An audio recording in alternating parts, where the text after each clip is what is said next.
ఏ తెల్లని పాలధారలల్ల పల్లె తెల్లారుతుంటాదిరా. గుళ్ళోని గంటలు కాడెడ్ల మెడలోన జంటగా మోగుతా ఉంటాయిరా. నాగలి భుజాన పెట్టుకుంటే దోస్తులు చేసినట్టేరా. గొడ్డు గోదా పక్కన ఉంటే కొండంత బలగం ఉన్నట్టురా. చల్లగాలి మోసుకొచ్చెరా సేను సిలకలా ముచ్చట్లు. దారి పొడుగు చెట్ల కొమ్మలా రాలుతున్న పూల సప్పట్లు.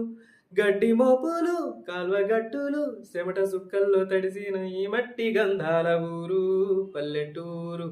దీని తీరే అమ్మ తీరు. కొంగులోన దాచిపెట్టి కొడుకుకిచ్చే ప్రేమ వేరు. ఊరు పల్లెటూరు. దీని తీరే కన్న కూతురు. కళ్ళ ముందే ఎదుగుతున్న సంబరాల పంట పైరు.